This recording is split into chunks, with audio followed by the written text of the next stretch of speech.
Welcome to my channel. ఈరోజు మన recipe వచ్చేసండి ఎగ్ దమ్ బిర్యానీ ప్రిపేర్ చేసుకుందామండి. మనము అన్నీ ఇంట్లో ఉండే వాటితో చికెన్ బిర్యానీకి ఏమీ తీసిపోకుండా ఎంతో టేస్టీగా మనం ఎగ్ దమ్ బిర్యానీ అనేది ప్రిపేర్ చేసుకుందామండి. తప్పకుండా మీరు కూడా ఒక్కసారి ఈ విధంగా ఎగ్ బిర్యానీ అనేది ట్రై చేయండి. మనం బిర్యానీ ప్రిపేర్ చేసుకోవడానికి ముందుగా స్టవ్ పైన ఇలా వాటర్ అనేది బాయిల్ చేసి పెట్టుకున్నానండి.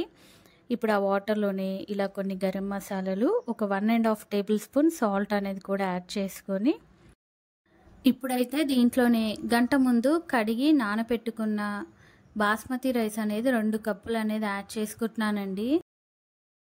మనము రైస్ అనేది ఒక గంట ముందే నానబెట్టుకున్నాం కాబట్టి మనకి రైస్ అనేది చాలా త్వరగా కుక్ అయిపోతుందండి.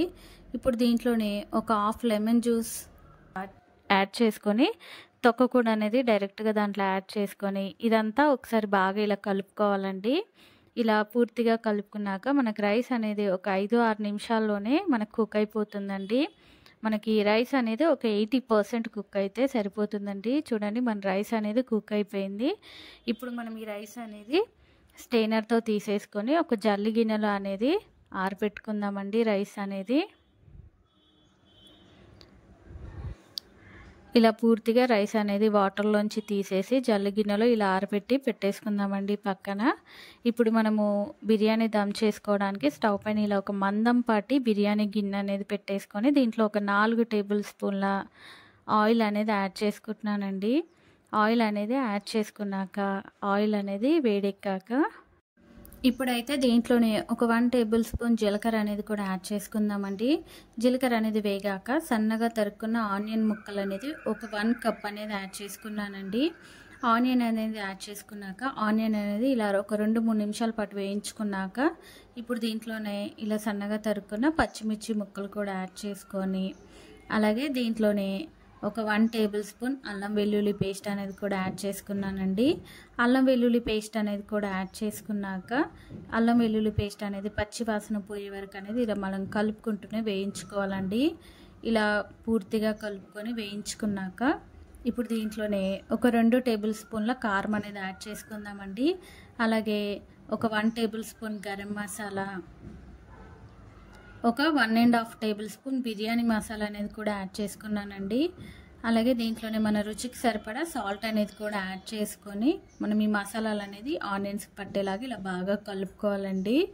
ఇలా పూర్తిగా కలుపుకున్నాక దీంట్లోనే కొన్ని వాటర్ అనేది యాడ్ చేసుకుంటున్నానండి. మసాలాలు అనేది కొంచెం వేయించుకోవడానికి ఇలా కొంచెం వాటర్ అనేది యాడ్ చేసుకొని ఇలా మసాలాలు ఉడికిపోయాక దీంట్లోనే ఒక టమాటా అనేది ఇలా పేస్ట్ అనేది చేసి తీసుకున్నానండి. టమాటా పేస్ట్ అనేది కూడా యాడ్ చేసుకున్నాక ఇది అనేది బాగా ఇలా కలుపుకొని ఇప్పుడు దీంట్లోనే బాగా కలుపుకున్న పెరుగు అనేది ఒక 1/2 కప్ అనేది యాడ్ చేసుకున్నానండి.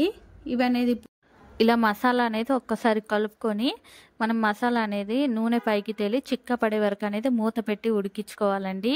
ఈలోగా మనము ఎగ్స్ అనేది ఫ్రై చేసుకోవడానికి ఇలా స్టవ్ పైన పాన్ పెట్టి 2 టేబుల్ స్పూన్ల ఆయిల్ అనేది యాడ్ చేసి వేడెక్కాక ఉడికించుకున్న కోడిగుడ్లు అనేది ఒక 6 తీసుకున్నానండి. అవి యాడ్ చేసుకొని ఒక 2 నిమిషాల పాటు వేయించుకున్న తర్వాత దీంట్లోనే కారము, ఉప్పు, పసుపు అనేది కూడా యాడ్ చేసుకొని మరొక 2 నిమిషాల పాటు అనేది మనం గుడ్లు ఇలా వేయించుకోవాలండి. ఇలా కలుపుకుంటూ ఇలా ఈ మాత్రంగా మనకి ఎగ్స్ అనేది వేగితే సరిపోతుందండి. ఇప్పుడైతే స్టవ్ ఆఫ్ చేసుకుందామండి. ఈలోగా మన మసాలా అనేది కూడా వేగిపోయిందండి.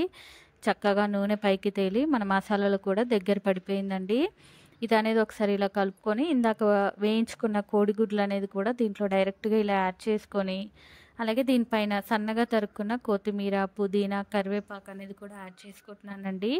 ఇలా ఇవన్నీ యాడ్ చేసుకున్నాక మనం ఇందాక ఉడికించి పక్కన పెట్టుకున్న బాస్మతి రైస్ అనేది కూడా ఇలా ఈవెన్గా అనేది స్ప్రెడ్ చేసుకుంటూ రైస్ అనేది యాడ్ చేసుకున్నాక దీనిపైన సన్నగా తరుక్కున్న కొత్తిమీర, పుదీనా తరుగు అనేది యాడ్ చేసుకొని, అలాగే వేయించుకున్న బ్రౌన్ ఆనియన్స్ కూడా అనేది కూడా యాడ్ చేసుకున్నాక అలాగే దీనిపైనే ఒక 1/2 table spoon yellow food colour అనేది పాలల్లో కలిపి అనేది యాడ్ చేసుకున్నానండి. ఇలా యాడ్ చేసుకున్నాక ఇప్పుడు దీనిపైనే ఒక 2 టేబుల్ స్పూన్ల నెయ్యి అనేది కూడా యాడ్ చేసుకుంటున్నానండి. ఇలా నెయ్యి అనేది కూడా యాడ్ చేసుకున్నాక ఇప్పుడు మనం దీన్ని అనేది పూర్తిగా ఇలా టిష్యూస్తో అనేది కవర్ చేసుకోవాలండి.